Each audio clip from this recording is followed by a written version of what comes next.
श्री सिद्धिविनायकाय नमः। अथ श्री शनिदेव स्तोत्रम्। कोळोऽन्तको रौद्रयमोऽथ बभ्रुः कृष्णः शनिः पिङ्गलमन्दशौरिः। नित्यं स्मृतो यो हरते च पीडां तस्मै नमः श्रीरविनन्दनाय। सुरासुराः किं पुरुषोरगेन्द्रा गन्धर्वविद्याधरपन्नगाश्च पीड्यन्ति सर्वे विषमस्थितेन तस्मै नमः श्रीरविनन्दनाय। नरा नरेन्द्राः पशवो मृगेन्द्रा वन्याश्च ये कीटपतङ्गभृङ्गाः पीड्यन्ति सर्वे विषमस्थितेन तस्मै नमः श्रीरविनन्दनाय।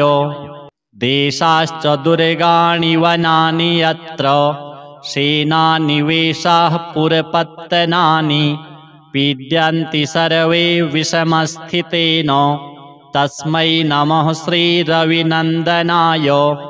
तिलैर्यवैर्माशगुडान्नदानैर्लोहेन नीलाम्बरदानतो वा प्रीणाति मन्त्रैर्निजवासरे च तस्मै नमः श्रीरविनन्दनाय। प्रयागकूले यमुनातटे च सरस्वती पुण्यजले गुहायां यो योगिनां ध्यानगतोऽपि सूक्ष्मस्तस्मै नमः श्रीरविनन्दनाय। अन्यप्रदेशात् स्वगृहं प्रविष्टस्तदीयवारे स नरः सुखी स्यात्। गृहात् गतो यो न पुनः प्रयाति तस्मै नमः श्रीरविनन्दनाय।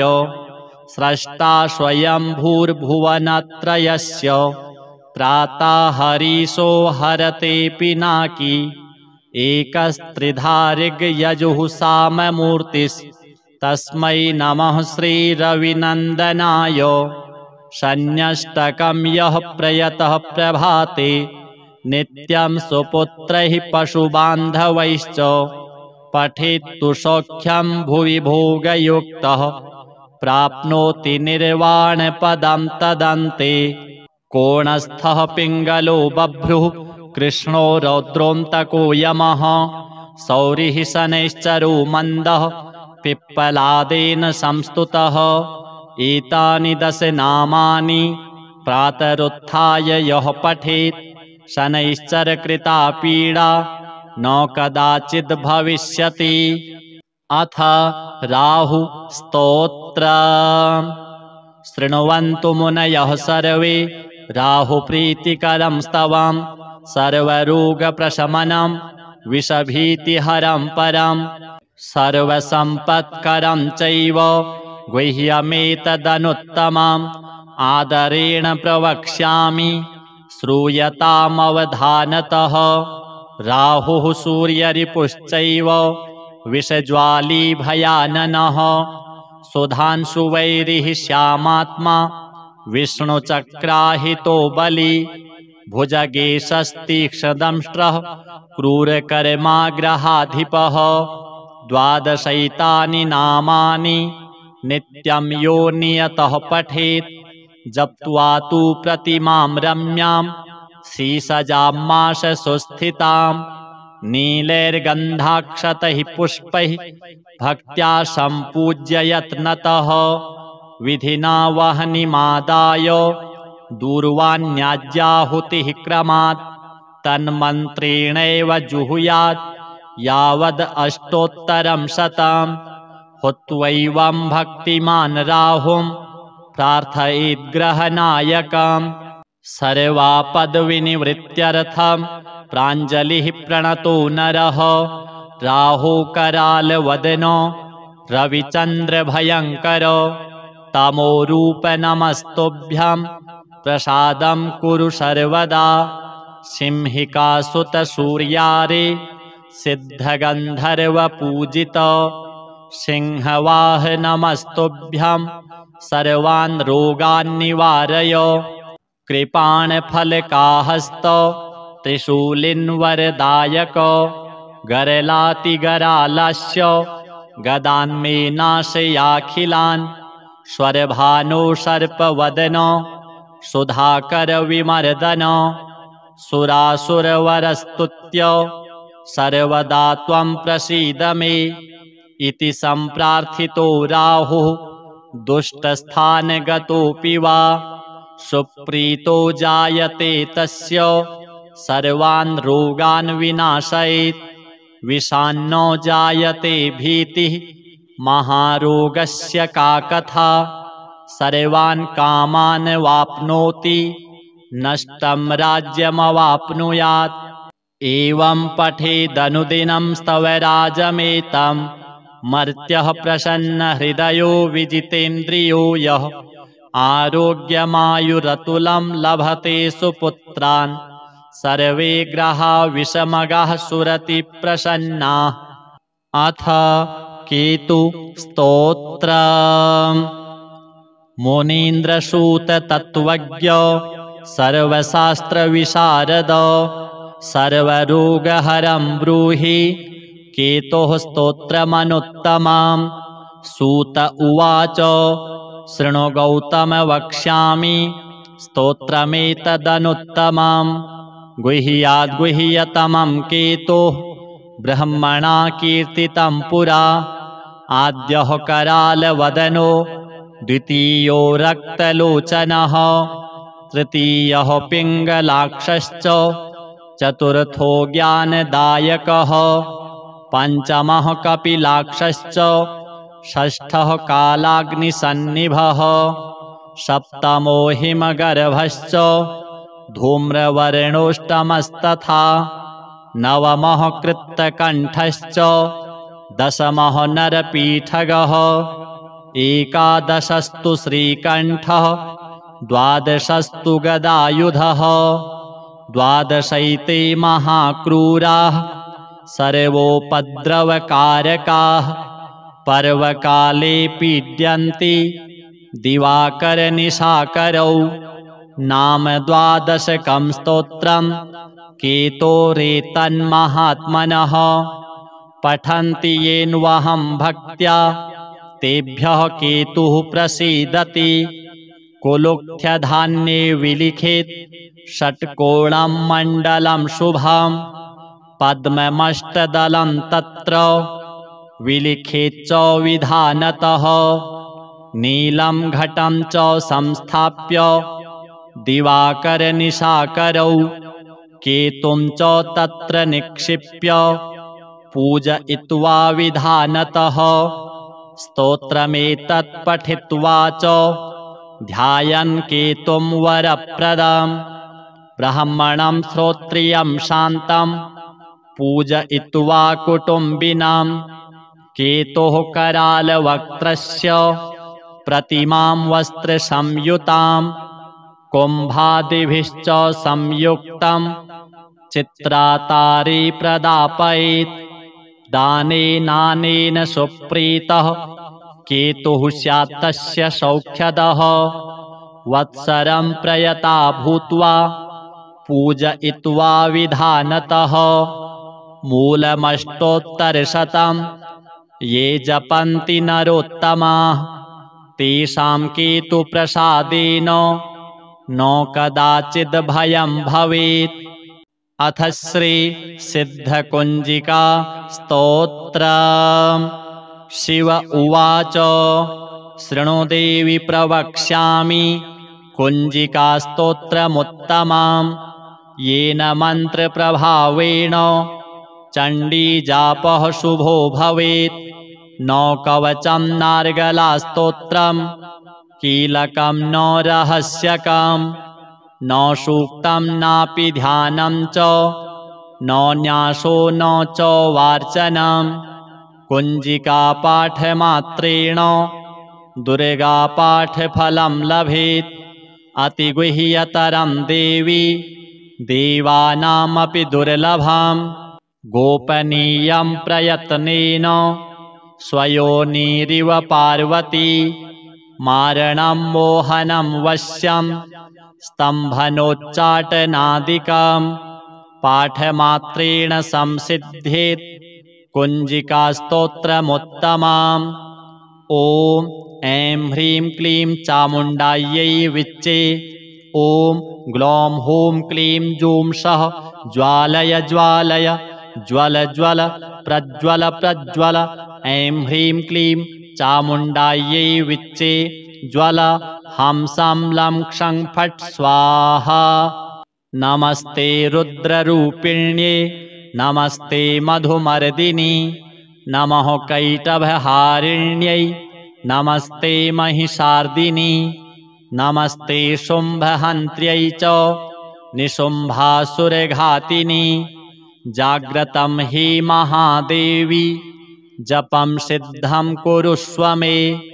ऐङ्कारी सृष्टिरूपायै ह्रीङ्कारी प्रतिपालिका क्लीङ्कारी कामरूपिण्यै बीजरूपे नमोऽस्तु ते। चामुण्डा चण्डघाती च यैकारी वरदायिनी विच्चे चाभयदा नित्यं नमस्ते मन्त्ररूपिणी। धां धीं धूं धूर्जटिः पत्नी वां वीं ऊं वागधीश्वरी। क्रां क्रीं क्रूं कुञ्जिका देवी शां शीं शूं मे शुभं कुरु। हुं हुं हुङ्काररूपिण्यै जं जं जं जम्भनादिनि। भ्रां भ्रीं भ्रूं भैरवी भद्रे भवान्यै ते नमो नमः। अं कां चं टं टं पं यं सं वीं दूं ऐं वीं हं सं। धिजाग्रं धिजाग्रं त्रोटय त्रोटय दीप्तं कुरु कुरु स्वाहा। पां पीं पूं पार्वती पूर्णा खां खीं खूं खेचरी तथा। सां सीं शूं सप्तशती देव्या मन्त्रसिद्धिं कुरुष्व मे। इदं तु कुञ्जिकास्तोत्रं मन्त्रजागर्ति हेतवे। अभक्तेनैव दातव्यं गोपितं रक्ष पार्वती। यस्तु कुञ्जिकया देवी हीनां सप्तशतीं पठेत् न तस्य जायते सिद्धिः अरण्ये रोदनं यथा। श्री शनि राहु केतु नवदुर्गा देव्यार्पणमस्तु। अथ श्री शनिदेव स्तोत्रम्। कोलोऽन्तको रौद्रयमोऽथ बभ्रुः कृष्णः शनिः पिङ्गलमन्दशौरिः। नित्यं स्मृतो यो हरते च पीडां तस्मै नमः श्रीरविनन्दनाय। सुरासुराः किं पुरुषोरगेन्द्रा गन्धर्वविद्याधरपन्नगाश्च पीड्यन्ति सर्वे विषमस्थितेन तस्मै नमः श्रीरविनन्दनाय। नरा नरेन्द्राः पशवो मृगेन्द्रा वन्याश्च ये कीटपतङ्गभृङ्गाः पीड्यन्ति सर्वे विषमस्थितेन तस्मै नमः श्रीरविनन्दनाय। देशाश्च दुर्गाणि वनानि यत्र सेनानिवेशाः पुरपत्तनानि पीड्यन्ति सर्वे विषमस्थितेन तस्मै नमः श्रीरविनन्दनाय। तिलैर्यवैर्माशगुडान्नदानैर्लोहेन नीलाम्बरदानतो वा प्रीणाति मन्त्रैर्निजवासरे च तस्मै नमः श्रीरविनन्दनाय। प्रयागकूले यमुनातटे च सरस्वती पुण्यजले गुहायां यो योगिनां ध्यानगतोऽपि सूक्ष्मस्तस्मै नमः श्रीरविनन्दनाय। अन्यप्रदेशात् स्वगृहं प्रविष्टस्तदीयवारे स नरः सुखी स्यात्। गृहात् गतो यो न पुनः प्रयाति तस्मै नमः श्रीरविनन्दनाय। स्रष्टा स्वयंभूर्भुवनत्रयस्य त्राता हरीशो हरते पिनाकी। एकस्त्रिधा ऋग्यजुः साममूर्तिस् तस्मै नमः श्रीरविनन्दनाय। शन्यष्टकं यः प्रयतः प्रभाते नित्यं सुपुत्रैः पशुबान्धवैश्च पठेत्तु सौख्यं भुवि भोगयुक्तः प्राप्नोति निर्वाणपदं तदन्ते। कोणस्थः पिङ्गलो बभ्रुः कृष्णो रौद्रोऽन्तको यमः सौरिः शनैश्चरो मन्दः पिप्पलादेन संस्तुतः। एतानि 10 नामानि प्रातरुत्थाय यः पठेत् शनैश्चरकृता पीडा न कदाचिद् भविष्यति। अथ राहुस्तोत्रम्। शृण्वन्तु मुनयः सर्वे राहुप्रीतिकरं स्तवं सर्वरोगप्रशमनं विषभीतिहरं परं सर्वसम्पत्करं चैव गुह्यमेतदनुत्तमम् आदरेण प्रवक्ष्यामि श्रूयतामवधानतः।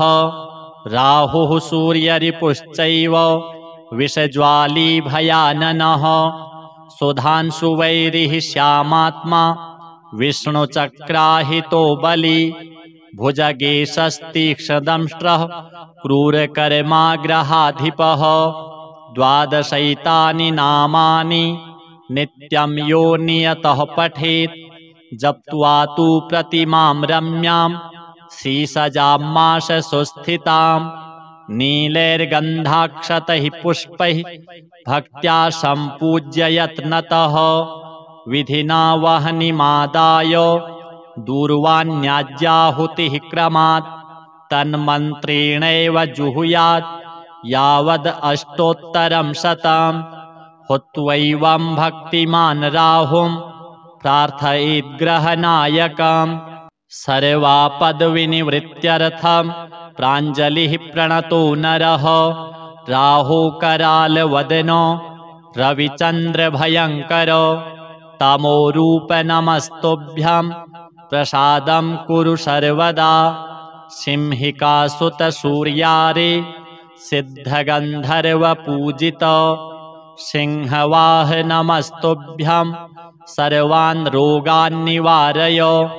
कृपाणफलकाहस्तो त्रिशूलिन्वरदायको गरलातिगरालस्य गदान्मे नाशयाखिलान् स्वरभानो सर्पवदनो सुधाकरविमर्दनो सुरासुरवरस्तुत्य सर्वदा त्वं प्रसीद मे इति सम्प्रार्थितो राहुः दुष्टस्थानगतोऽपि वा सुप्रीतो जायते तस्य सर्वान् रोगान् विनाशयेत्। विषान्नो जायते भीतिः महारोगस्य का कथा सर्वान् कामान् वाप्नोति नष्टं राज्यमवाप्नुयात्।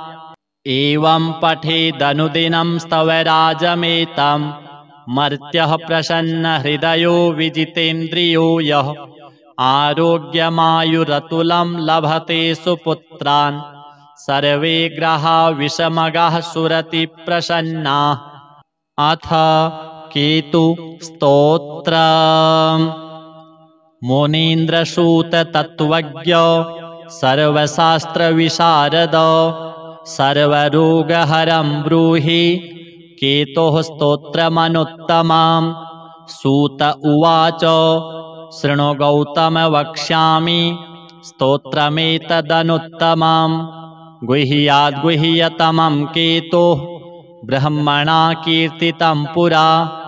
आद्यः करालवदनो द्वितीयो रक्तलोचनः तृतीयः पिङ्गलाक्षश्च चतुर्थो ज्ञानदायकः पञ्चमः कपिलाक्षश्च षष्ठः कालाग्निसन्निभः सप्तमो हिमगर्भश्च धूम्रवर्णोष्टमस्तथा नवमः कृत्तकण्ठश्च दशमः नरपीठगः एकादशस्तु श्रीकण्ठः द्वादशस्तु गदायुधः द्वादशैते महाक्रूराः सर्वोपद्रवकारकाः पर्वकाले पीड्यन्ति दिवाकरनिशाकरौ नाम 12 स्तोत्रं केतोरेतन्महात्मनः पठन्ति येन्वहं भक्त्या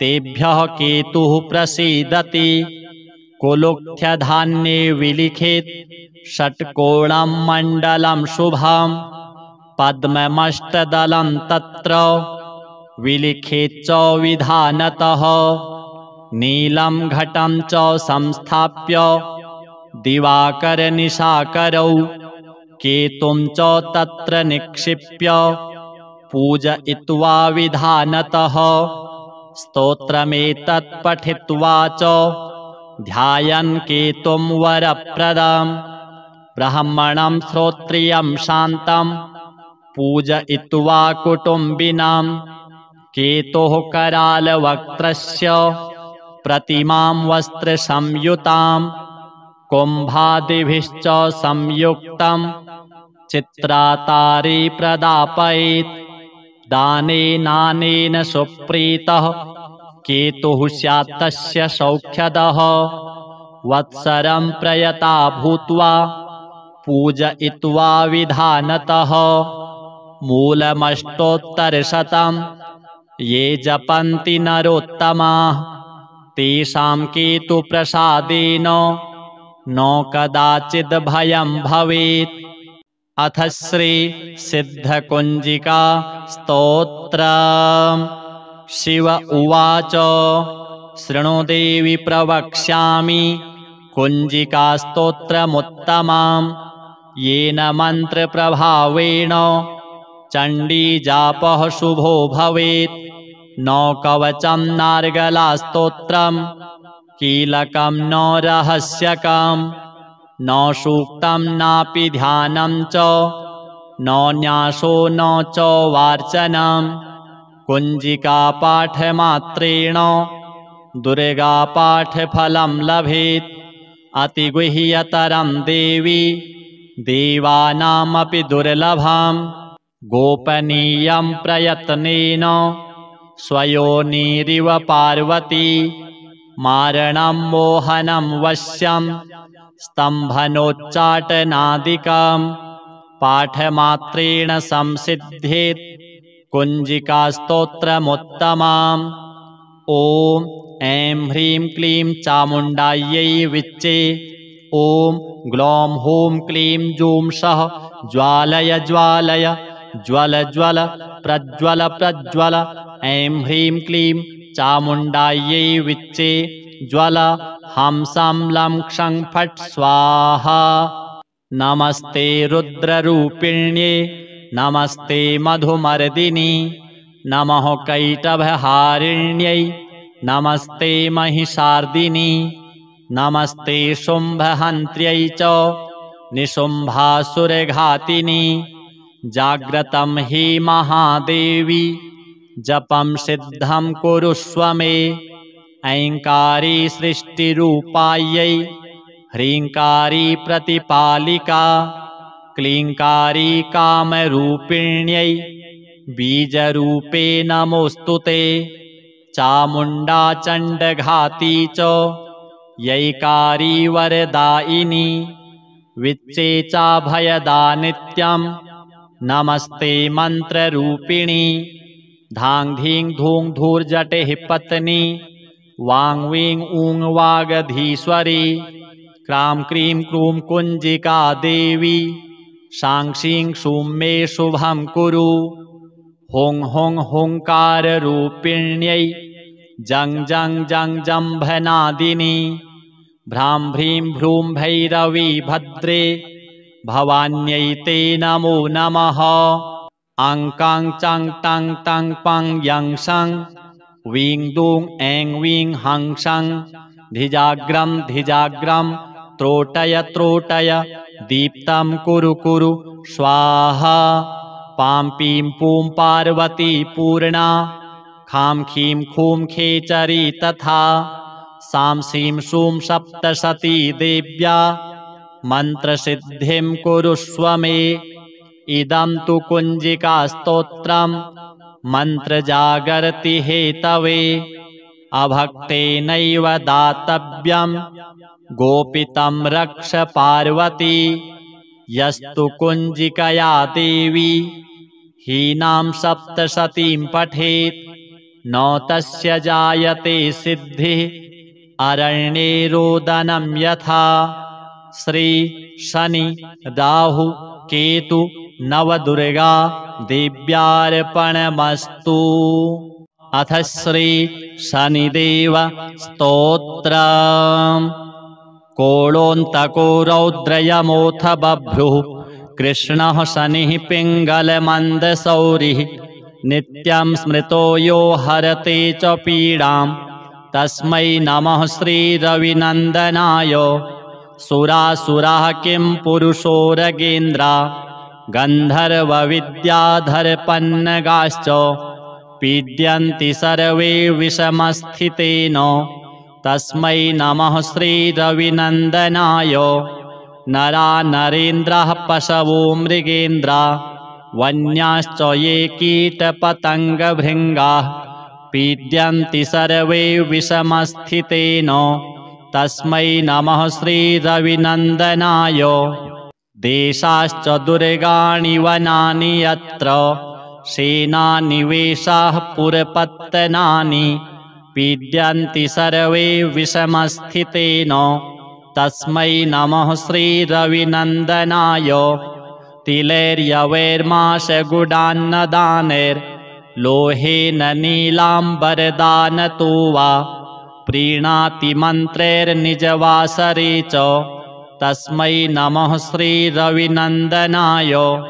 प्रयागकूले यमुनातटे च सरस्वती पुण्यजले गुहायां यो योगिनां ध्यानगतोऽपि सूक्ष्मस्तस्मै नमः श्रीरविनन्दनाय।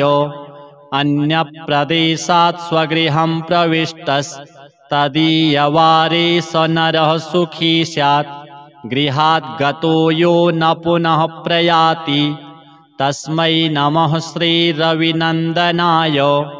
स्रष्टा स्वयंभूर्भुवनत्रयस्य त्राता हरीशो हरते पिनाकी एकस्त्रिधारिग्यजुः साममूर्तिस्तस्मै नमः श्रीरविनन्दनाय। शन्यष्टकं यः प्रयतः प्रभाते नित्यं सुपुत्रैः पशुबान्धवैश्च पठेत्तु सौख्यं भुवि भोगयुक्तः प्राप्नोति निर्वाणपदं तदन्ते। कोणस्थः पिङ्गलो बभ्रुः कृष्णो रौद्रोऽन्तको यमः सौरिः शनैश्चरो मन्दः पिप्पलादेन संस्तुतः। एतानि 10 नामानि प्रातरुत्थाय यः पठेत् शनैश्चरकृता पीडा न कदाचिद् भविष्यति। अथ राहु स्तोत्रम्। शृण्वन्तु मुनयः सर्वे राहुप्रीतिकरं स्तवं सर्वरोगप्रशमनं विषभीतिहरं परं सर्वसम्पत्करं चैव गुह्यमेतदनुत्तमम् आदरेण प्रवक्ष्यामि श्रूयतामवधानतः। राहुः सूर्यरिपुश्चैव विषज्वाली भयाननः सुधांशुवैरिः श्यामात्मा विष्णुचक्राहितो बली भुजगेशस्तीक्ष्णदंष्ट्रः क्रूरकर्माग्रहाधिपः। 12 नामानि नित्यं यो नियतः पठेत् जप्त्वा तु प्रतिमां रम्यां शीसजामाशसुस्थितां नीलैर्गन्धाक्षतैः पुष्पैः भक्त्या सम्पूज्य यत्नतः विधिना वह्निमादाय दूर्वाण्याज्याहुतिः क्रमात् तन्मन्त्रेणैव जुहुयात् यावद् अष्टोत्तरं शतं। हुत्वैवं भक्तिमान् राहुं प्रार्थयेद्ग्रहनायकं सर्वापद्विनिवृत्त्यर्थं प्राञ्जलिः प्रणतो नरः।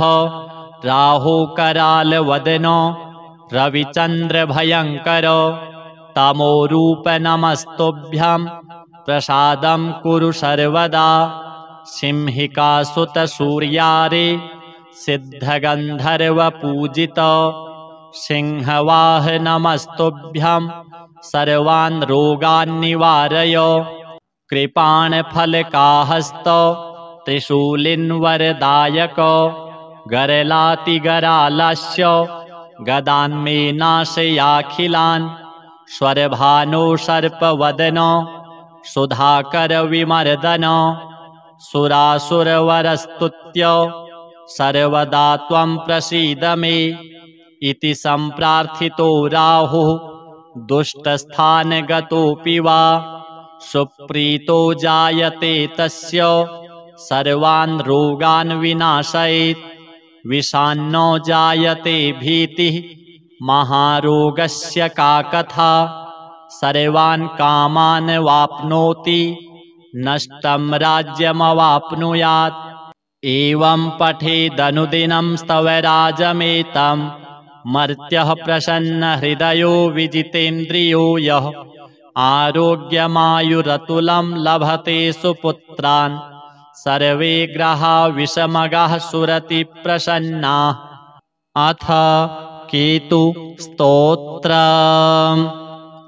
मुनीन्द्रसूत तत्त्वज्ञ सर्वशास्त्रविशारद सर्वरोगहरं ब्रूहि केतोः स्तोत्रमनुत्तमं। सूत उवाच शृणु गौतम वक्ष्यामि स्तोत्रमेतदनुत्तमं। गुह्याद्गुह्यतमं केतोः ब्रह्मणा कीर्तितं पुरा। आद्यः करालवदनो द्वितीयो रक्तलोचनः तृतीयः पिङ्गलाक्षश्च चतुर्थो ज्ञानदायकः पञ्चमः कपिलाक्षश्च षष्ठः कालाग्निसन्निभः सप्तमो हिमगर्भश्च धूम्रवर्णोष्टमस्तथा नवमः कृत्तकण्ठश्च दशमः नरपीठगः एकादशस्तु श्रीकण्ठः द्वादशस्तु गदायुधः द्वादशैते महाक्रूराः सर्वोपद्रवकारकाः पर्वकाले पीड्यन्ति दिवाकरनिशाकरौ। नाम द्वादशकं स्तोत्रं केतोरेतन्महात्मनः पठन्ति येन्वहं भक्त्या तेभ्यः केतुः प्रसीदति। कुलुक्थ्यधान्ये विलिखेत् षट्कोणं मण्डलं शुभं पद्ममष्टदलं तत्र विलिखेच्च विधानतः।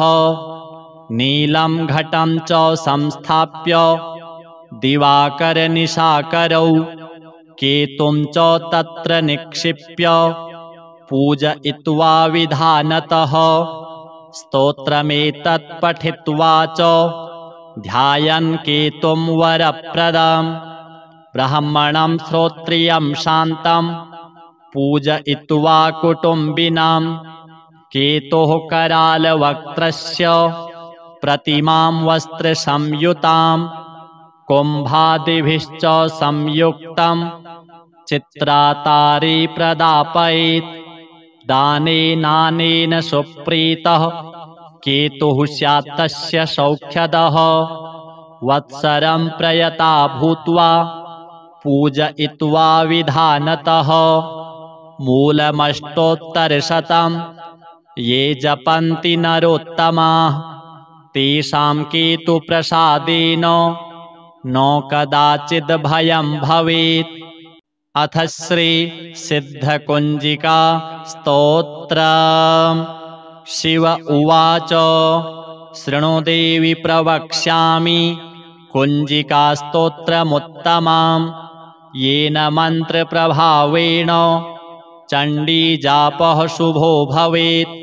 न कवचं नार्गलास्तोत्रं कीलकं न रहस्यकं न सूक्तं नापि ध्यानं च न न्यासो न च वार्चनं।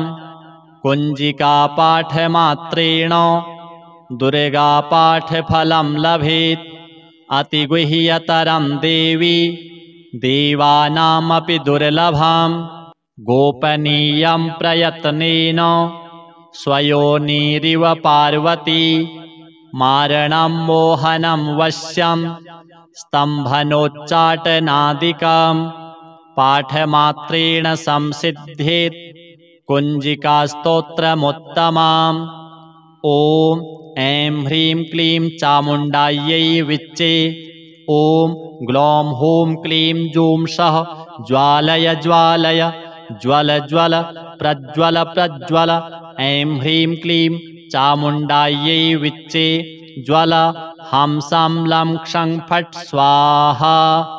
नमस्ते रुद्ररूपिण्ये नमस्ते मधुमर्दिनी नमः कैटभहारिण्यै नमस्ते महिषार्दिनी नमस्ते शुम्भहन्त्र्यै च निशुम्भासुरघातिनी जाग्रतं हि महादेवी जपं सिद्धं कुरुष्व मे ऐङ्कारी सृष्टिरूपायै ह्रीङ्कारी प्रतिपालिका क्लीङ्कारी कामरूपिण्यै बीजरूपे नमोऽस्तु ते चामुण्डा चण्डघाती च यैकारी वरदायिनी विच्चे चाभयदा नित्यं नमस्ते मन्त्ररूपिणी धां धीं धूं धूर्जटिः पत्नी वां वीं ऊं वागधीश्वरी क्रां क्रीं क्रूं कुञ्जिका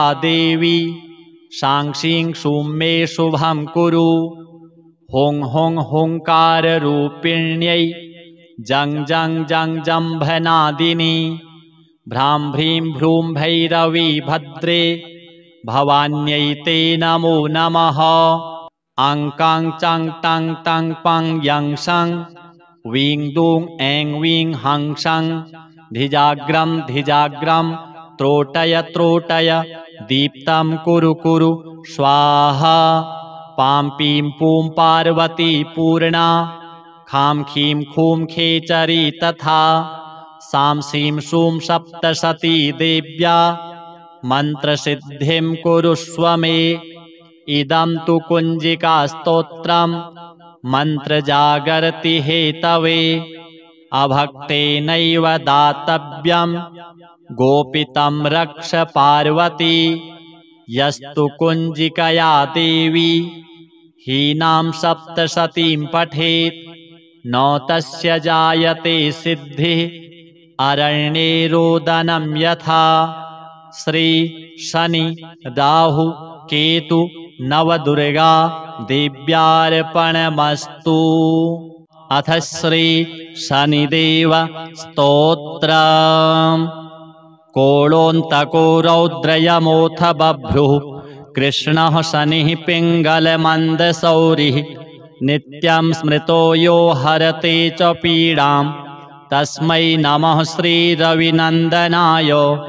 सुरासुराः किं पुरुषोरगेन्द्रा गन्धर्वविद्याधरपन्नगाश्च पीड्यन्ति सर्वे विषमस्थितेन तस्मै नमः श्रीरविनन्दनाय।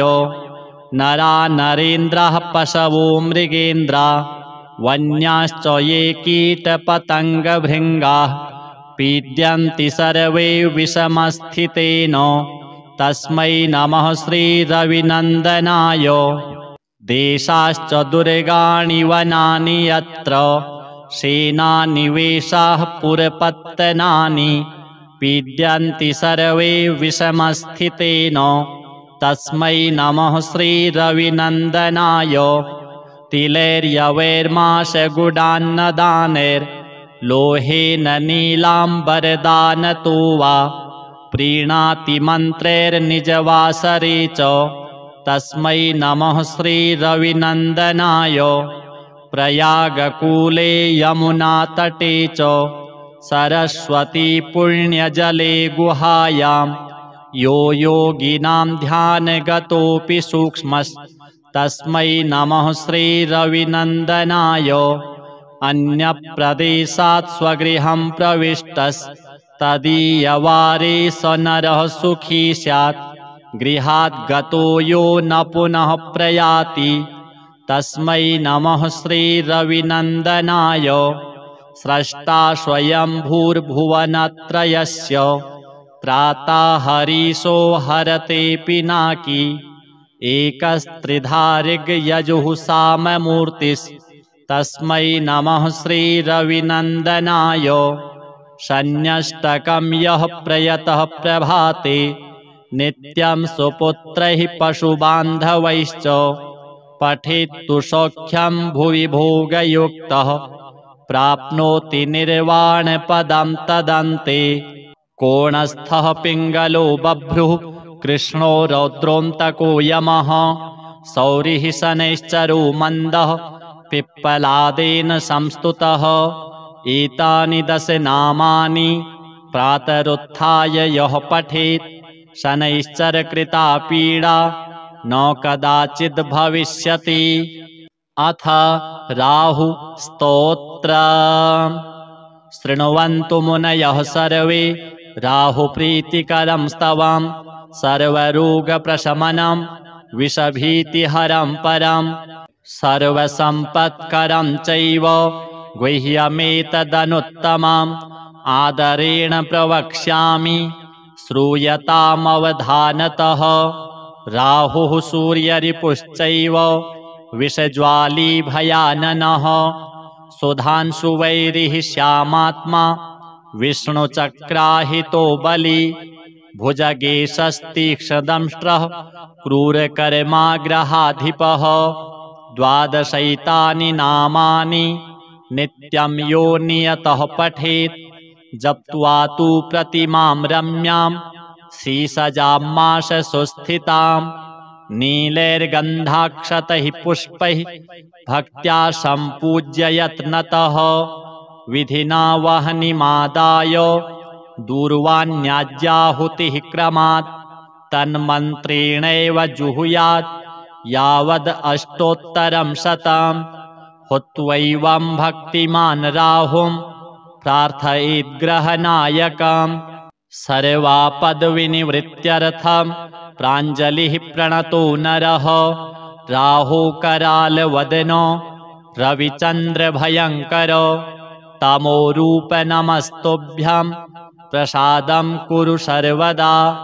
सिंहिकासुतसूर्यारे सिद्धगन्धर्वपूजित सिंहवाह नमस्तुभ्यं सर्वान् रोगान् निवारय।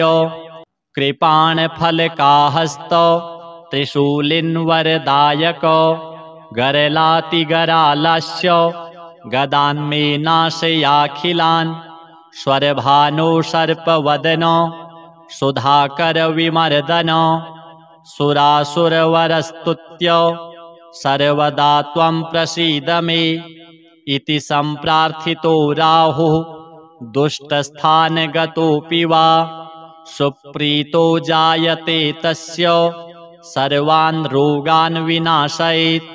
विषान्नो जायते भीतिः महारोगस्य का कथा सर्वान् कामान् वाप्नोति नष्टं राज्यमवाप्नुयात्। एवं पठेदनुदिनं स्तवराजमेतं मर्त्यः प्रसन्नहृदयो विजितेन्द्रियो यः आरोग्यमायुरतुलं लभते सुपुत्रान् सर्वे ग्रहा विषमगाः सुरति प्रसन्नाः। अथ केतु स्तोत्र। मुनीन्द्रसूत तत्त्वज्ञ सर्वशास्त्रविशारद सर्वरोगहरं ब्रूहि केतोः स्तोत्रमनुत्तमं। सूत उवाच शृणु गौतम वक्ष्यामि स्तोत्रमेतदनुत्तमं गुह्याद्गुह्यतमं केतोः ब्रह्मणा कीर्तितं पुरा। आद्यः करालवदनो द्वितीयो रक्तलोचनः तृतीयः पिङ्गलाक्षश्च चतुर्थो ज्ञानदायकः पञ्चमः कपिलाक्षश्च षष्ठः कालाग्निसन्निभः सप्तमो हिमगर्भश्च धूम्रवर्णोष्टमस्तथा नवमः कृत्तकण्ठश्च दशमः नरपीठगः एकादशस्तु श्रीकण्ठः द्वादशस्तु गदायुधः द्वादशैते महाक्रूराः सर्वोपद्रवकारकाः पर्वकाले पीड्यन्ति दिवाकरनिशाकरौ नाम द्वादशकं स्तोत्रं केतोरेतन्महात्मनः पठन्ति येन्वहं भक्त्या तेभ्यः केतुः प्रसीदति कुलुक्थ्यधान्ये विलिखेत् षट्कोणं मण्डलं शुभं पद्ममष्टदलं तत्र विलिखेच्च विधानतः नीलं घटं च संस्थाप्य दिवाकरनिशाकरौ केतुं च तत्र निक्षिप्य पूजयित्वा विधानतः स्तोत्रमेतत् पठित्वा च ध्यायन् केतुं वरप्रदं ब्राह्मणं श्रोत्रियं शान्तं पूजयित्वा कुटुम्बिनां केतोः करालवक्त्रस्य प्रतिमां वस्त्रसंयुतां कुम्भादिभिश्च संयुक्तं चित्रातारे प्रदापयेत् दानेनानेन सुप्रीतः केतुः स्यात् तस्य सौख्यदः वत्सरं प्रयता भूत्वा पूजयित्वा विधानतः मूलमष्टोत्तरशतं ये जपन्ति नरोत्तमाः तेषां केतुप्रसादेन न कदाचिद् भयं भवेत्। अथ श्री सिद्धकुञ्जिका स्तोत्रम्। शिव उवाच शृणु देवि प्रवक्ष्यामि कुञ्जिकास्तोत्रमुत्तमं येन मन्त्रप्रभावेण चण्डीजापः शुभो भवेत्। न कवचं नार्गलास्तोत्रं कीलकं न रहस्यकं न सूक्तं नापि ध्यानं च न न्यासो न च वार्चनं कुञ्जिकापाठमात्रेण दुर्गापाठफलं लभेत्। अतिगुह्यतरं देवी देवानामपि दुर्लभं गोपनीयं प्रयत्नेन स्वयोनिरिव पार्वती मारणं मोहनं वश्यं स्तम्भनोच्चाटनादिकं पाठमात्रेण संसिद्धेत् कुञ्जिकास्तोत्रमुत्तमम्। ॐ ऐं ह्रीं क्लीं चामुण्डायै विच्चे ॐ ग्लौं हूं क्लीं जूं सः ज्वालय ज्वालय ज्वल ज्वल प्रज्वल प्रज्वल। ऐं ह्रीं क्लीं चामुण्डायै विच्चे ज्वल हं सं लं क्षं फट् स्वाहा। नमस्ते रुद्ररूपिण्ये नमस्ते मधुमर्दिनी नमः कैटभहारिण्यै नमस्ते महिषार्दिनी नमस्ते शुम्भहन्त्र्यै च निशुम्भासुरघातिनी। जाग्रतं हि महादेवी जपं सिद्धं कुरुष्व मे ऐङ्कारी सृष्टिरूपायै ह्रीङ्कारी प्रतिपालिका क्लीङ्कारी कामरूपिण्यै बीजरूपे नमोऽस्तु ते। चामुण्डा चण्डघाती च यैकारी वरदायिनी विच्चे चाभयदा नित्यं नमस्ते मन्त्ररूपिणी। धां धीं धूं धूर्जटेः पत्नी वां वीं ऊं वागधीश्वरी क्रां क्रीं क्रूं कुञ्जिका देवी शां शीं शूं मे शुभं कुरु। हुं हुं हुङ्काररूपिण्यै जं जं जं जम्भनादिनी भ्रां भ्रीं भ्रूं भैरवी भद्रे भवान्यै ते नमो नमः।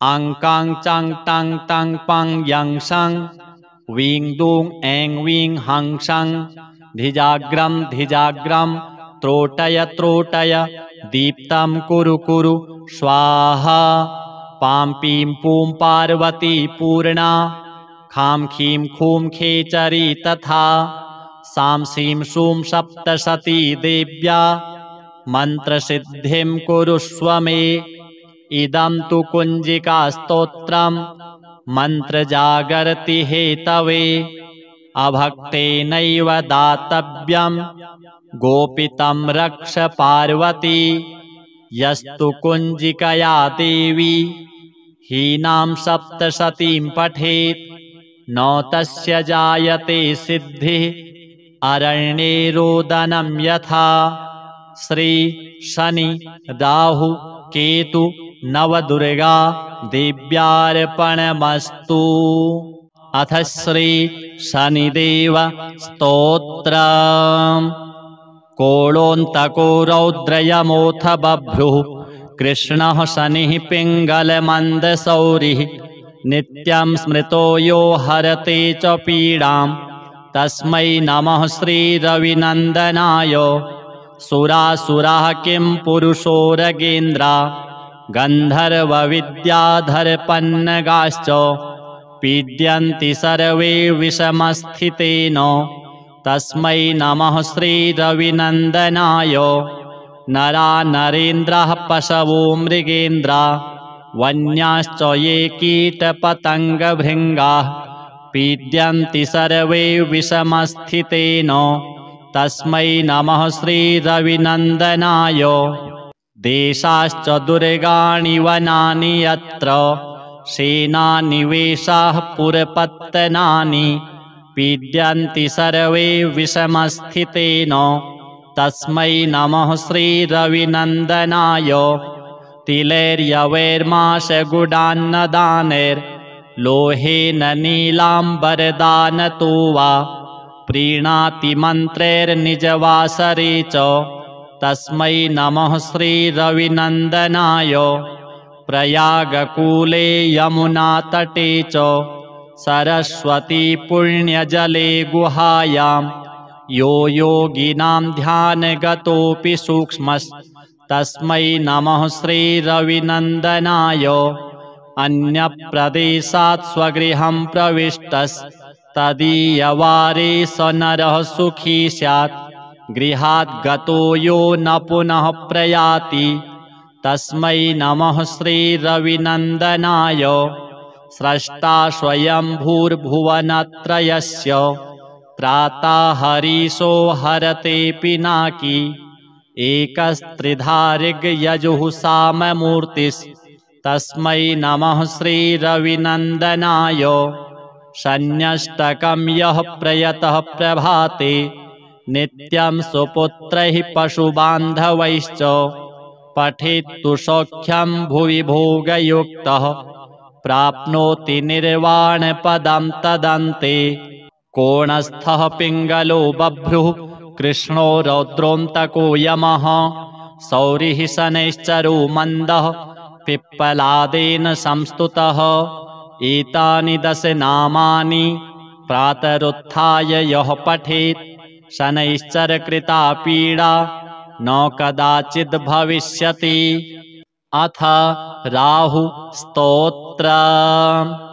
शृण्वन्तु मुनयः सर्वे राहुप्रीतिकरं स्तवं सर्वरोगप्रशमनं विषभीतिहरं परं सर्वसम्पत्करं चैव गुह्यमेतदनुत्तमम् आदरेण प्रवक्ष्यामि श्रूयतामवधानतः। राहुः सूर्यरिपुश्चैव विषज्वाली भयाननः सुधांशुवैरिः श्यामात्मा विष्णुचक्राहितो बली भुजगेशस्तीक्ष्णदंष्ट्रः क्रूरकर्माग्रहाधिपः। 12 नामानि नित्यं यो नियतः पठेत् जप्त्वा तु प्रतिमां रम्यां शीसजामाशसुस्थितां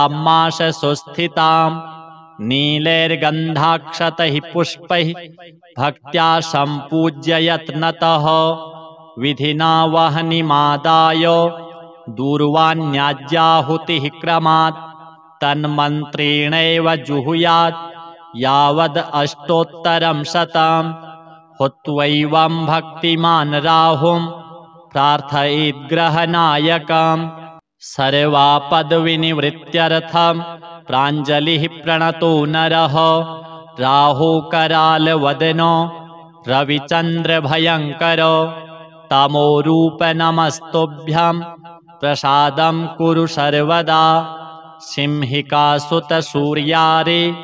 सिद्धगन्धर्वपूजितो सिंहवाह नमस्तुभ्यं सर्वान् रोगान् निवारय कृपाणफलकाहस्तो त्रिशूलिन्वरदायको गरलातिगरालस्य गदान्मे नाशयाखिलान् स्वरभानो सर्पवदनो सुधाकरविमर्दनो सुरासुरवरस्तुत्यो सर्वदा त्वं प्रसीद मे इति सम्प्रार्थितो राहुः दुष्टस्थानगतोऽपि वा सुप्रीतो जायते तस्य सर्वान् रोगान् विनाशयेत् विषान्नो जायते भीतिः महारोगस्य का कथा सर्वान् कामान् वाप्नोति नष्टं राज्यमवाप्नुयात् एवं पठेदनुदिनं स्तवराजमेतं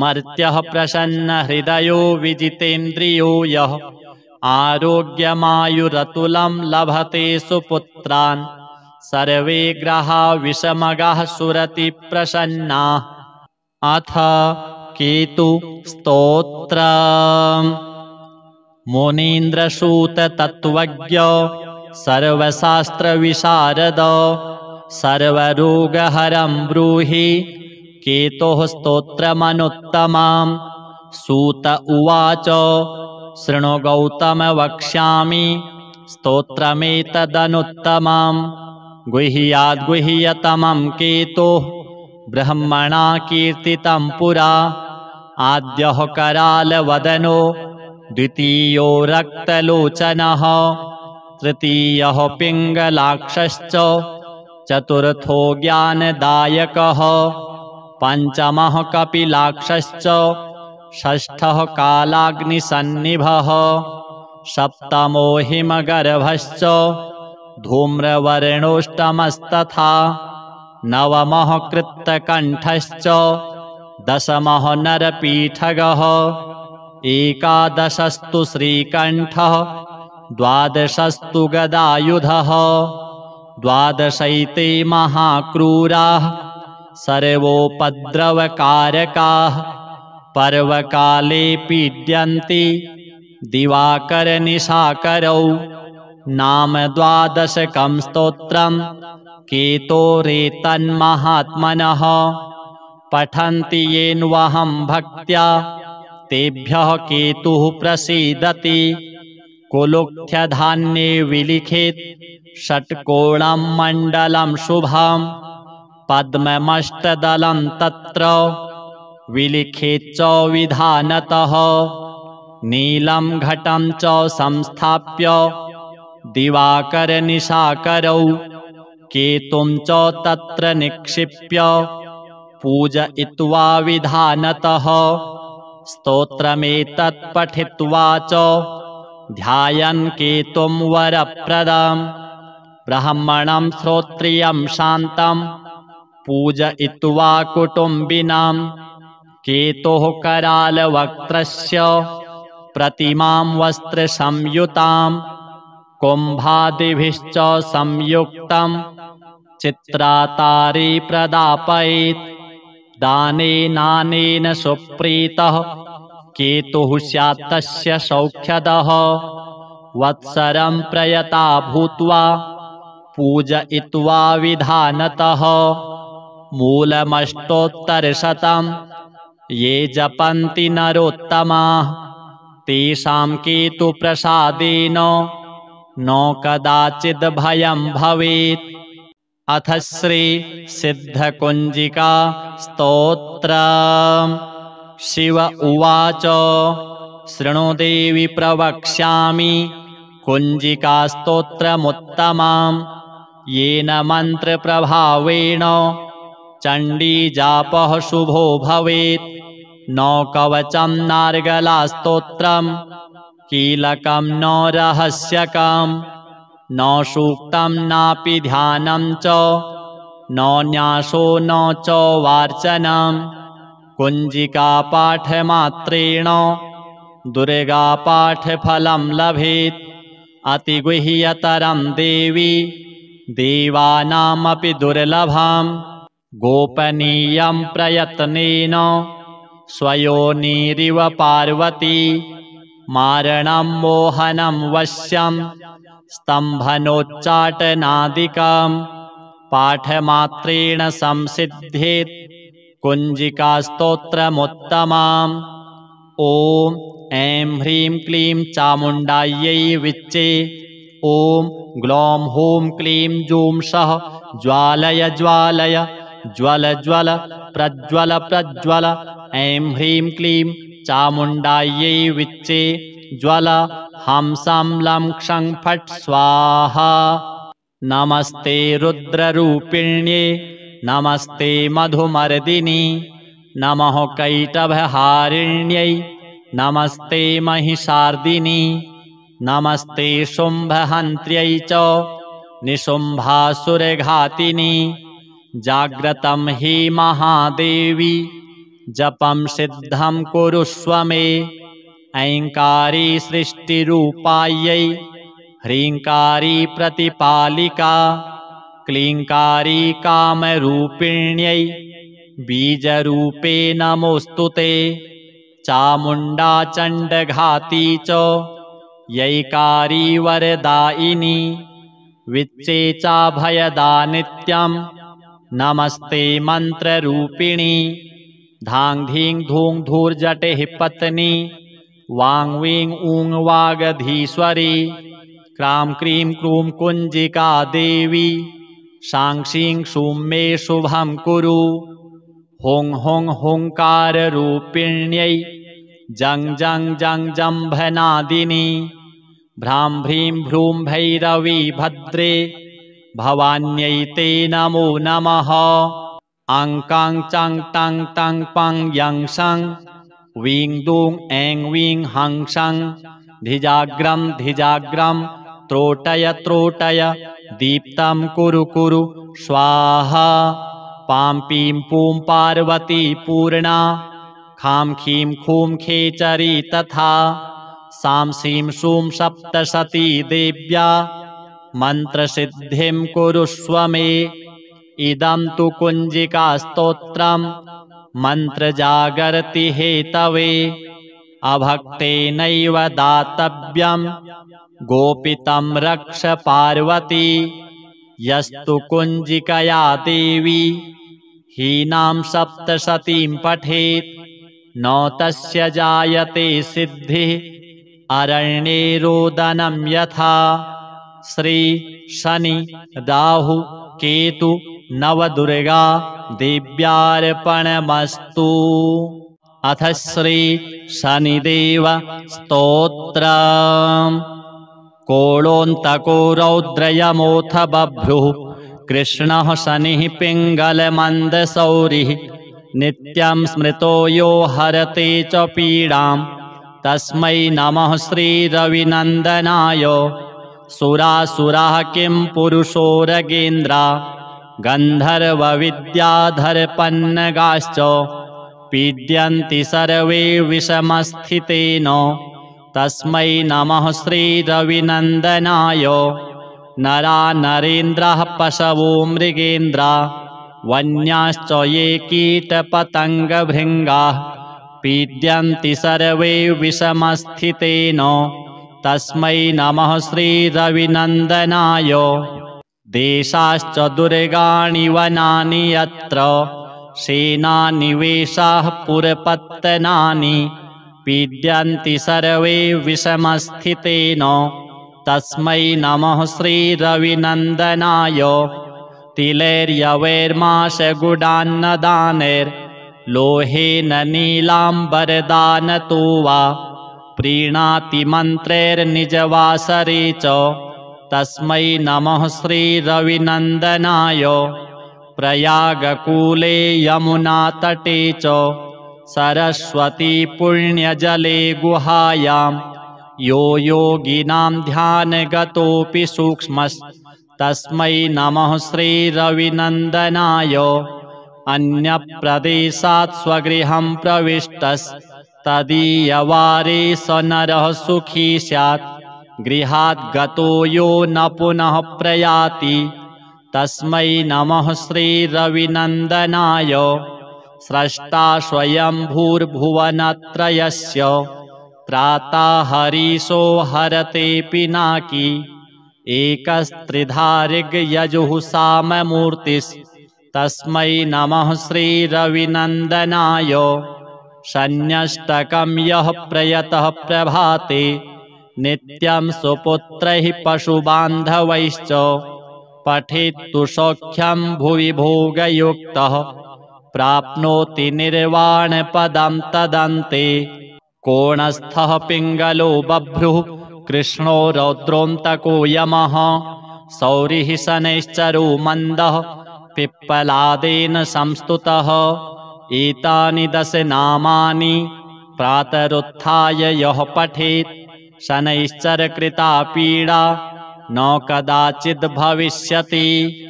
अथ राहुस्तोत्रम्। शृण्वन्तु मुनयः सर्वे राहुप्रीतिकरं स्तवं सर्वरोगप्रशमनं विषभीतिहरं परं सर्वसम्पत्करं चैव गुह्यमेतदनुत्तमम् आदरेण प्रवक्ष्यामि श्रूयतामवधानतः। राहुः सूर्यरिपुश्चैव विषज्वाली भयाननः सुधांशुवैरिः श्यामात्मा विष्णुचक्राहितो बली भुजगेशस्तीक्ष्णदंष्ट्रः क्रूरकर्माग्रहाधिपः। 12 नामानि नित्यं यो नियतः पठेत् जप्त्वा तु प्रतिमां रम्यां शीसजामाशसुस्थितां नीलैर्गन्धाक्षतैः पुष्पैः भक्त्या सम्पूज्य यत्नतः।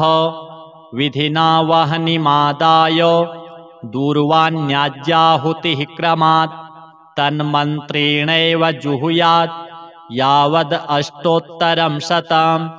हुत्वैवं भक्तिमान् राहुं प्रार्थयेद्ग्रहनायकम् सर्वापद्विनिवृत्त्यर्थं प्राञ्जलिः प्रणतो नरः। राहुकरालवदनो रविचन्द्रभयङ्करो तमोरूप नमस्तुभ्यं प्रसादं कुरु सर्वदा। सिंहिकासुतसूर्यारे सिद्धगन्धर्वपूजितो सिंहवाहनमस्तुभ्यं सर्वान् रोगान् निवारय। कृपाणफलकाहस्तो त्रिशूलिन्वरदायको गरलातिगरालस्य गदान्मे नाशयाखिलान् स्वरभानो सर्पवदनो सुधाकरविमर्दनो सुरासुरवरस्तुत्य सर्वदा त्वं प्रसीद मे इति सम्प्रार्थितो राहुः दुष्टस्थानगतोऽपि वा सुप्रीतो जायते तस्य सर्वान् रोगान् विनाशयेत्। विषान्नो जायते भीतिः महारोगस्य का कथा सर्वान् कामान् वाप्नोति नष्टं राज्यमवाप्नुयात्। एवं पठेदनुदिनं स्तवराजमेतं मर्त्यः प्रसन्नहृदयो विजितेन्द्रियो यः आरोग्यमायुरतुलं लभते सुपुत्रान् सर्वे ग्रहा विषमगाः सुरति प्रसन्नाः। अथ केतुस्तोत्रम्। मुनीन्द्रसूत तत्त्वज्ञ सर्वशास्त्रविशारद सर्वरोगहरं ब्रूहि केतोः स्तोत्रमनुत्तमम्। सूत उवाच शृणु गौतम वक्ष्यामि स्तोत्रमेतदनुत्तमम्। गुह्याद्गुह्यतमं केतोः ब्रह्मणा कीर्तितं पुरा आद्यः करालवदनो द्वितीयो रक्तलोचनः तृतीयः पिङ्गलाक्षश्च चतुर्थो ज्ञानदायकः पञ्चमः कपिलाक्षश्च षष्ठः कालाग्निसन्निभः सप्तमो हिमगर्भश्च धूम्रवर्णोष्टमस्तथा नवमः कृत्तकण्ठश्च दशमः नरपीठगः एकादशस्तु श्रीकण्ठः द्वादशस्तु गदायुधः द्वादशैते महाक्रूराः सर्वोपद्रवकारकाः पर्वकाले पीड्यन्ति दिवाकरनिशाकरौ नाम द्वादशकं स्तोत्रं केतोरेतन्महात्मनः पठन्ति येन्वहं भक्त्या तेभ्यः केतुः प्रसीदति कुलुक्थ्यधान्ये विलिखेत् षट्कोणं मण्डलं शुभं पद्ममष्टदलं तत्र विलिखेच्च विधानतः नीलं घटं च संस्थाप्य दिवाकरनिशाकरौ केतुं च तत्र निक्षिप्य पूजयित्वा विधानतः स्तोत्रमेतत् पठित्वा च ध्यायन् केतुं वरप्रदं ब्राह्मणं श्रोत्रियं शान्तं पूजयित्वा कुटुम्बिनां केतोः करालवक्त्रस्य प्रतिमां वस्त्रसंयुतां कुम्भादिभिश्च संयुक्तं चित्रातारे प्रदापयेत् दानेनानेन सुप्रीतः केतुः स्यात् तस्य सौख्यदः वत्सरं प्रयता भूत्वा पूजयित्वा विधानतः मूलमष्टोत्तरशतं ये जपन्ति नरोत्तमाः तेषां केतुप्रसादेन न कदाचिद् भयं भवेत्। अथ श्री सिद्धकुञ्जिका स्तोत्रम्। शिव उवाच शृणु देवि प्रवक्ष्यामि कुञ्जिकास्तोत्रमुत्तमां येन मन्त्रप्रभावेण चण्डीजापः शुभो भवेत्। न कवचं नार्गलास्तोत्रं कीलकं न रहस्यकं न सूक्तं नापि ध्यानं च न न्यासो न च वार्चनं कुञ्जिकापाठमात्रेण दुर्गापाठफलं लभेत्। अतिगुह्यतरं देवी देवानामपि दुर्लभं गोपनीयं प्रयत्नेन स्वयोनिरिव पार्वती मारणं मोहनं वश्यं स्तम्भनोच्चाटनादिकं पाठमात्रेण संसिद्ध्येत् कुञ्जिकास्तोत्रमुत्तमम्। ॐ ऐं ह्रीं क्लीं चामुण्डायै विच्चे। ॐ ग्लौं हूं क्लीं जूं सः ज्वालय ज्वालय ज्वल ज्वल प्रज्वल प्रज्वल। ऐं ह्रीं क्लीं चामुण्डायै विच्चे ज्वल हंसं लं क्षं फट् स्वाहा। नमस्ते रुद्ररूपिण्ये नमस्ते मधुमर्दिनी नमः कैटभहारिण्यै नमस्ते महिषार्दिनी नमस्ते शुम्भहन्त्र्यै च निशुम्भासुरघातिनी। जाग्रतं हि महादेवी जपं सिद्धं कुरुष्व मे। ऐङ्कारी सृष्टिरूपायै ह्रीङ्कारी प्रतिपालिका क्लीङ्कारी कामरूपिण्यै बीजरूपे नमोऽस्तु ते। चामुण्डा चण्डघाती च यैकारी वरदायिनी विच्चे चाभयदा नित्यं नमस्ते मन्त्ररूपिणी। धां धीं धूं धूर्जटेः पत्नी वां वीं ऊं वागधीश्वरी क्रां क्रीं क्रूं कुञ्जिका देवी सां शीं शूं मे शुभं कुरु। हुं हुं हुङ्काररूपिण्यै जं जं जं जम्भनादिनी भ्रां भ्रीं भ्रूं भैरवी भद्रे भवान्यै ते नमो नमः। अं कां चं टं तं पं यं सं वीं दूं ऐं वीं हं सं धिजाग्रं धिजाग्रं त्रोटय त्रोटय दीप्तं कुरु कुरु स्वाहा।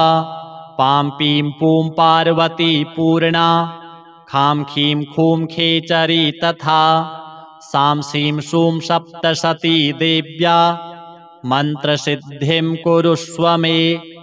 इदं तु कुञ्जिकास्तोत्रं मन्त्रजागर्ति हेतवे अभक्तेनैव दातव्यं गोपितं रक्ष पार्वती। यस्तु कुञ्जिकया देवी हीनां सप्तशतीं पठेत् न तस्य जायते सिद्धिः अरण्ये रोदनं यथा। श्री शनि राहु केतु नवदुर्गा देव्यार्पणमस्तु। अथ श्री शनिदेव स्तोत्रम्। कोळोऽन्तको रौद्रयमोऽथ बभ्रुः कृष्णः शनिः पिङ्गलमन्दशौरिः नित्यं स्मृतो यो हरते च पीडां तस्मै नमः श्रीरविनन्दनाय। सुरासुराः किं पुरुषोरगेन्द्रा गन्धर्वविद्याधरपन्नगाश्च पीड्यन्ति सर्वे विषमस्थितेन तस्मै नमः श्रीरविनन्दनाय। नरा नरेन्द्राः पशवो मृगेन्द्रा वन्याश्च ये कीटपतङ्गभृङ्गाः पीड्यन्ति सर्वे विषमस्थितेन तस्मै नमः श्रीरविनन्दनाय। देशाश्च दुर्गाणि वनानि यत्र सेनानिवेशाः पुरपत्तनानि पीड्यन्ति सर्वे विषमस्थितेन तस्मै नमः श्रीरविनन्दनाय। तिलैर्यवैर्माशगुडान्नदानैर्लोहेन नीलाम्बरदानतो वा प्रीणाति मन्त्रैर्निजवासरे च तस्मै नमः श्रीरविनन्दनाय। प्रयागकूले यमुनातटे च सरस्वती पुण्यजले गुहायां यो योगिनां ध्यानगतोऽपि सूक्ष्मस्तस्मै नमः श्रीरविनन्दनाय।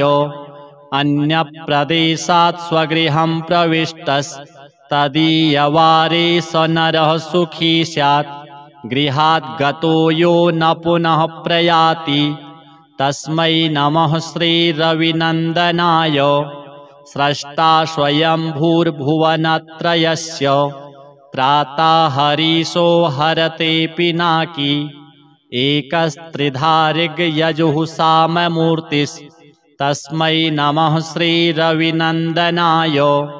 शन्यष्टकं यः प्रयतः प्रभाते नित्यं सुपुत्रैः पशुबान्धवैश्च पठेत्तु सौख्यं भुवि भोगयुक्तः प्राप्नोति निर्वाणपदं तदन्ते। कोणस्थः पिङ्गलो बभ्रुः कृष्णो रौद्रोऽन्तको यमः सौरिः शनैश्चरो मन्दः पिप्पलादेन संस्तुतः। एतानि 10 नामानि प्रातरुत्थाय यः पठेत् शनैश्चरकृता पीडा न कदाचिद् भविष्यति। अथ राहु स्तोत्रम्।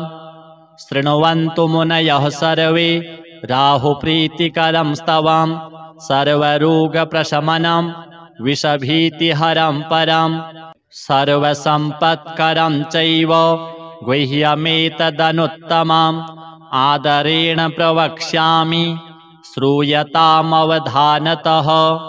राहुः सूर्यरिपुश्चैव विषज्वाली भयाननः सुधांशुवैरिः श्यामात्मा विष्णुचक्राहितो बली भुजगेशस्तीक्ष्णदंष्ट्रः क्रूरकर्माग्रहाधिपः। 12 नामानि नित्यं यो नियतः पठेत् जप्त्वा तु प्रतिमां रम्यां श्रीसजामाशसुस्थितां नीलैर्गन्धाक्षतैः पुष्पैः भक्त्या सम्पूज्य यत्नतः विधिना वह्निमादाय दूर्वाण्याज्याहुतिः क्रमात् तन्मन्त्रेणैव जुहुयात् यावद् अष्टोत्तरं शतं हुत्वैवं भक्तिमान् राहुं प्रार्थयेद्ग्रहनायकम् सर्वापद्विनिवृत्त्यर्थं प्राञ्जलिः प्रणतो नरः राहुकरालवदनो रविचन्द्रभयङ्करो तमोरूप नमस्तुभ्यं प्रसादं कुरु सर्वदा सिंहिकासुतसूर्यारे सिद्धगन्धर्वपूजित सिंहवाह नमस्तुभ्यं सर्वान् रोगान् निवारय कृपाणफलकाहस्त त्रिशूलिन्वरदायक गरलातिगरालस्य गदान्मे नाशयाखिलान् स्वरभानो सर्पवदन सुधाकरविमर्दन सुरासुरवरस्तुत्य सर्वदा त्वं प्रसीद मे इति सम्प्रार्थितो राहुः दुष्टस्थानगतोऽपि वा सुप्रीतो जायते तस्य सर्वान् रोगान् विनाशयेत् विषान्नो जायते भीतिः महारोगस्य का कथा सर्वान् कामान् वाप्नोति नष्टं राज्यमवाप्नुयात् एवं पठेदनुदिनं स्तवराजमेतं मर्त्यः प्रसन्नहृदयो विजितेन्द्रियो यः आरोग्यमायुरतुलं लभते सुपुत्रान् सर्वे ग्रहा विषमगाः सुरति प्रसन्नाः अथ केतु स्तोत्रम् मुनीन्द्रसूत तत्त्वज्ञ सर्वशास्त्रविशारद सर्वरोगहरं ब्रूहि केतोः स्तोत्रमनुत्तमं सूत उवाच शृणु गौतम वक्ष्यामि स्तोत्रमेतदनुत्तमं गुह्याद्गुह्यतमं केतोः ब्रह्मणा कीर्तितं पुरा आद्यः करालवदनो द्वितीयो रक्तलोचनः तृतीयः पिङ्गलाक्षश्च चतुर्थो ज्ञानदायकः पञ्चमः कपिलाक्षश्च षष्ठः कालाग्निसन्निभः सप्तमो हिमगर्भश्च धूम्रवर्णोष्टमस्तथा नवमः कृत्तकण्ठश्च दशमः नरपीठगः एकादशस्तु श्रीकण्ठः द्वादशस्तु गदायुधः द्वादशैते महाक्रूराः सर्वोपद्रवकारकाः पर्वकाले पीड्यन्ति दिवाकरनिशाकरौ नाम द्वादशकं स्तोत्रं केतोरेतन्महात्मनः पठन्ति येन्वहं भक्त्या तेभ्यः केतुः प्रसीदति कुलुक्थ्यधान्ये विलिखेत् षट्कोणं मण्डलं शुभं पद्ममष्टदलं तत्र विलिखेच्च विधानतः नीलं घटं च संस्थाप्य दिवाकरनिशाकरौ केतुं च तत्र निक्षिप्य पूजयित्वा विधानतः स्तोत्रमेतत् पठित्वा च ध्यायन् केतुं वरप्रदं ब्राह्मणं श्रोत्रियं शान्तं पूजयित्वा कुटुम्बिनां केतोः करालवक्त्रस्य प्रतिमां वस्त्रसंयुतां कुम्भादिभिश्च संयुक्तं चित्रातारे प्रदापयेत् दानेनानेन सुप्रीतः केतुः स्यात् तस्य सौख्यदः वत्सरं प्रयता भूत्वा पूजयित्वा विधानतः मूलमष्टोत्तरशतं ये जपन्ति नरोत्तमाः तेषां केतुप्रसादेन न कदाचिद् भयं भवेत्। अथ श्री सिद्धकुञ्जिका स्तोत्रम्। शिव उवाच शृणु देवि प्रवक्ष्यामि कुञ्जिकास्तोत्रमुत्तमम् येन मन्त्रप्रभावेण चण्डीजापः शुभो भवेत्। न कवचं नार्गलास्तोत्रम् कीलकं न रहस्यकम् न सूक्तं नापि ध्यानं च न न्यासो न च वार्चनम्। कुञ्जिकापाठमात्रेण दुर्गापाठफलं लभेत्। अतिगुह्यतरं देवी देवानामपि दुर्लभम्। गोपनीयं प्रयत्नेन स्वयोनिरिव पार्वती मारणं मोहनं वश्यं स्तम्भनोच्चाटनादिकम् पाठमात्रेण संसिद्धेत् कुञ्जिकास्तोत्रमुत्तमम्। ॐ ऐं ह्रीं क्लीं चामुण्डायै विच्चे। ॐ ग्लौं हूं क्लीं जूं सः ज्वालय ज्वालय ज्वल ज्वल प्रज्वल प्रज्वल। ऐं ह्रीं क्लीं चामुण्डायै विच्चे ज्वल हंसं लं क्षं फट् स्वाहा।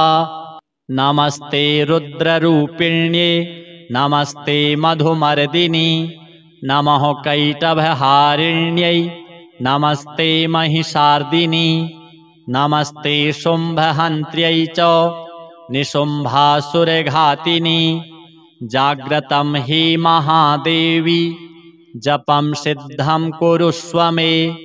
ऐङ्कारी सृष्टिरूपायै ह्रीङ्कारी प्रतिपालिका क्लीङ्कारी कामरूपिण्यै बीजरूपे नमोऽस्तु ते। चामुण्डा चण्डघाती च यैकारी वरदायिनी विच्चे चाभयदा नित्यं नमस्ते मन्त्ररूपिणी। धां धीं धूं धूर्जटिः पत्नी वां वीं ऊं वागधीश्वरी क्रां क्रीं क्रूं कुञ्जिका देवी शां शीं शूं मे शुभं कुरु। हुं हुं हुङ्काररूपिण्यै जं जं जं जम्भनादिनी भ्रां भ्रीं भ्रूं भैरवी भद्रे भवान्यै ते नमो नमः। अं कां चां टां टां पां यं सं वीं दूं ऐं वीं हं सं धिजाग्रं धिजाग्रं त्रोटय त्रोटय दीप्तं कुरु कुरु स्वाहा। पां पीं पूं पार्वती पूर्णा खां खीं खूं खेचरी तथा सां सीं शूं सप्तशती देव्या मन्त्रसिद्धिं कुरुष्व मे। इदं तु कुञ्जिकास्तोत्रम् मन्त्रजागर्ति हेतवे अभक्तेनैव दातव्यं गोपितं रक्ष पार्वती। यस्तु कुञ्जिकया देवी हीनां सप्तशतीं पठेत् न तस्य जायते सिद्धिः अरण्ये रोदनं यथा। श्री शनि राहु केतु नवदुर्गा देव्यार्पणमस्तु। अथ श्री शनिदेव स्तोत्रम्। कोलोऽन्तको रौद्रयमोऽथ बभ्रुः कृष्णः शनिः पिङ्गलमन्दशौरिः नित्यं स्मृतो यो हरते च पीडां तस्मै नमः श्रीरविनन्दनाय। सुरासुराः किं पुरुषोरगेन्द्रा गन्धर्वविद्याधरपन्नगाश्च पीड्यन्ति सर्वे विषमस्थितेन तस्मै नमः श्रीरविनन्दनाय। नरा नरेन्द्राः पशवो मृगेन्द्रा वन्याश्च ये कीटपतङ्गभृङ्गाः पीड्यन्ति सर्वे विषमस्थितेन तस्मै नमः श्रीरविनन्दनाय। देशाश्च दुर्गाणि वनानि यत्र सेनानिवेशाः पुरपत्तनानि पीड्यन्ति सर्वे विषमस्थितेन तस्मै नमः श्रीरविनन्दनाय तिलैर्यवैर्माशगुडान्नदानैर्लोहेन नीलाम्बरदानतो वा प्रीणाति मन्त्रैर्निजवासरे च तस्मै नमः श्रीरविनन्दनाय प्रयागकूले यमुनातटे च सरस्वती पुण्यजले गुहायां यो योगिनां ध्यानगतोऽपि सूक्ष्मस्तस्मै नमः श्रीरविनन्दनाय अन्यप्रदेशात् स्वगृहं प्रविष्टस्तदीयवारे स नरः सुखी स्यात् गृहात् गतो यो न पुनः प्रयाति तस्मै नमः श्रीरविनन्दनाय स्रष्टा स्वयंभूर्भुवनत्रयस्य त्राता हरीशो हरते पिनाकी एकस्त्रिधारिग्यजुः साममूर्तिस्तस्मै नमः श्रीरविनन्दनाय शन्यष्टकं यः प्रयतः प्रभाते नित्यं सुपुत्रैः पशुबान्धवैश्च पठेत्तु सौख्यं भुवि भोगयुक्तः प्राप्नोति निर्वाणपदं तदन्ते कोणस्थः पिङ्गलो बभ्रुः कृष्णो रौद्रोऽन्तको यमः सौरिः शनैश्चरो मन्दः पिप्पलादेन संस्तुतः एतानि 10 नामानि प्रातरुत्थाय यः पठेत् शनैश्चरकृता पीडा न कदाचिद् भविष्यति। अथ राहु स्तोत्र। शृण्वन्तु मुनयः सर्वे राहुप्रीतिकरं स्तवं सर्वरोगप्रशमनं विषभीतिहरं परं सर्वसम्पत्करं चैव गुह्यमेतदनुत्तमम् आदरेण प्रवक्ष्यामि श्रूयतामवधानतः। राहुः सूर्यरिपुश्चैव विषज्वाली भयाननः सुधांशुवैरिः श्यामात्मा विष्णुचक्राहितो बली भुजगेशस्तीक्ष्णदंष्ट्रः क्रूरकर्माग्रहाधिपः 12 नामानि नित्यं यो नियतः पठेत् जप्त्वा तु प्रतिमां रम्यां शीसजामाशसुस्थितां नीलैर्गन्धाक्षतैः पुष्पैः भक्त्या सम्पूज्य यत्नतः विधिना वह्निमादाय दूर्वाण्याज्याहुतिः क्रमात् तन्मन्त्रेणैव जुहुयात् यावद् अष्टोत्तरं शतं हुत्वैवं भक्तिमान् राहुं प्रार्थयेद्ग्रहनायकम् सर्वापद्विनिवृत्त्यर्थं प्राञ्जलिः प्रणतो नरः राहुकरालवदनो रविचन्द्रभयङ्करो तमोरूप नमस्तुभ्यं प्रसादं कुरु सर्वदा सिंहिकासुतसूर्यारे सिद्धगन्धर्वपूजित सिंहवाह नमस्तुभ्यं सर्वान् रोगान् निवारय कृपाणफलकाहस्त त्रिशूलिन्वरदायक गरलातिगरालस्य गदान्मे नाशयाखिलान् स्वरभानो सर्पवदन सुधाकर विमर्दन सुरासुरवरस्तुत्य सर्वदा त्वं प्रसीद मे इति सम्प्रार्थितो राहुः दुष्टस्थानगतोऽपि वा सुप्रीतो जायते तस्य सर्वान् रोगान् विनाशयेत्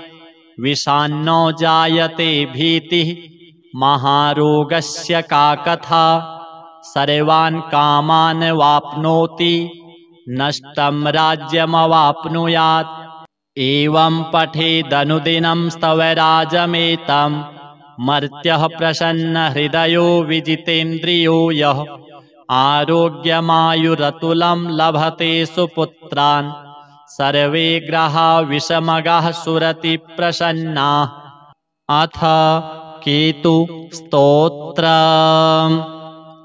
मुनीन्द्रसूत तत्त्वज्ञ सर्वशास्त्रविशारद सर्वरोगहरं ब्रूहि केतोः स्तोत्रमनुत्तमां। सूत उवाच शृणु गौतम वक्ष्यामि स्तोत्रमेतदनुत्तमं। गुह्याद्गुह्यतमं केतोः ब्रह्मणा कीर्तितं पुरा। आद्यः करालवदनो द्वितीयो रक्तलोचनः तृतीयः पिङ्गलाक्षश्च चतुर्थो ज्ञानदायकः पञ्चमः कपिलाक्षश्च षष्ठः कालाग्निसन्निभः सप्तमो हिमगर्भश्च धूम्रवर्णोष्टमस्तथा नवमः कृत्तकण्ठश्च दशमः नरपीठगः एकादशस्तु श्रीकण्ठः द्वादशस्तु गदायुधः द्वादशैते महाक्रूराः सर्वोपद्रवकारकाः पर्वकाले पीड्यन्ति दिवाकरनिशाकरौ। नाम द्वादशकं स्तोत्रं केतोरेतन्महात्मनः पठन्ति येन्वहं भक्त्या तेभ्यः केतुः प्रसीदति। कुलुक्थ्यधान्ये विलिखेत् षट्कोणं मण्डलं शुभं पद्ममष्टदलं तत्र विलिखेच्च विधानतः। नीलं घटं च संस्थाप्य दिवाकरनिशाकरौ केतुं च तत्र निक्षिप्य पूजयित्वा विधानतः। स्तोत्रमेतत् पठित्वा च ध्यायन् केतुं वरप्रदं ब्राह्मणं श्रोत्रियं शान्तं पूजयित्वा कुटुम्बिनां। केतोः करालवक्त्रस्य प्रतिमां वस्त्रसंयुतां कुम्भादिभिश्च संयुक्तं चित्रातारे प्रदापयेत्। दानेनानेन सुप्रीतः केतुः स्यात् तस्य सौख्यदः। वत्सरं प्रयता भूत्वा पूजयित्वा विधानतः।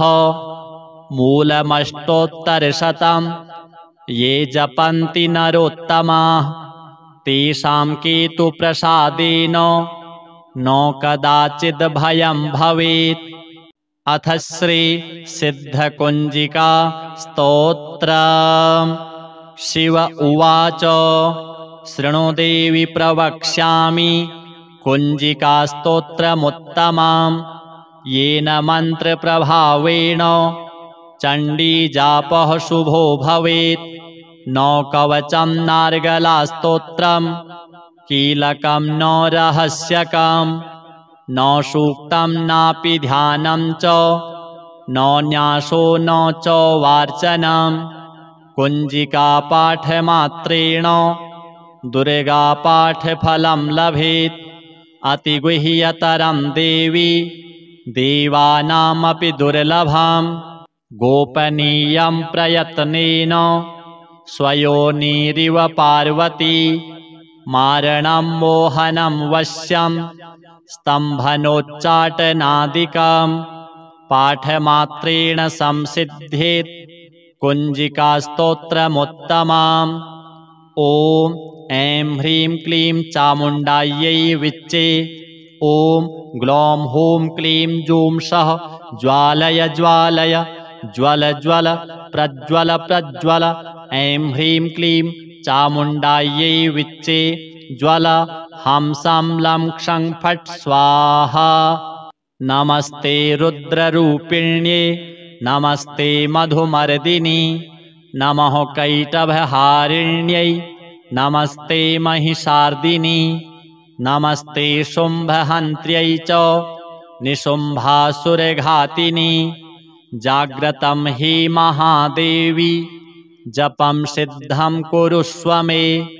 ऐङ्कारी सृष्टिरूपायै ह्रीङ्कारी प्रतिपालिका क्लीङ्कारी कामरूपिण्यै बीजरूपे नमोऽस्तु ते।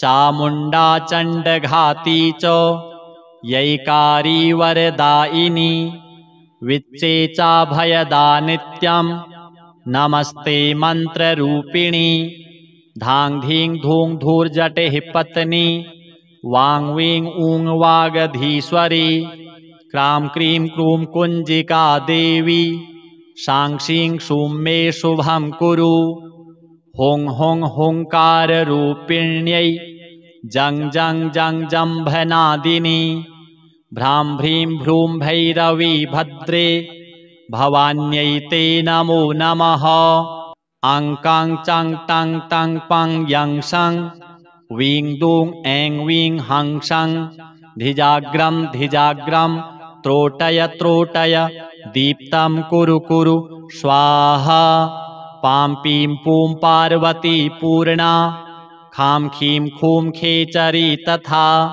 सां सीं सूं सप्तशती देव्या मन्त्रसिद्धिं कुरुष्व मे इदं तु कुञ्जिकास्तोत्रं मन्त्रजागर्ति हेतवे अभक्तेनैव दातव्यं गोपितं रक्ष पार्वती यस्तु कुञ्जिकया देवी हीनां सप्तशतीं पठेत् न तस्य जायते सिद्धिः अरण्ये रोदनं यथा श्री शनि राहु केतु नवदुर्गा देव्यार्पणमस्तु।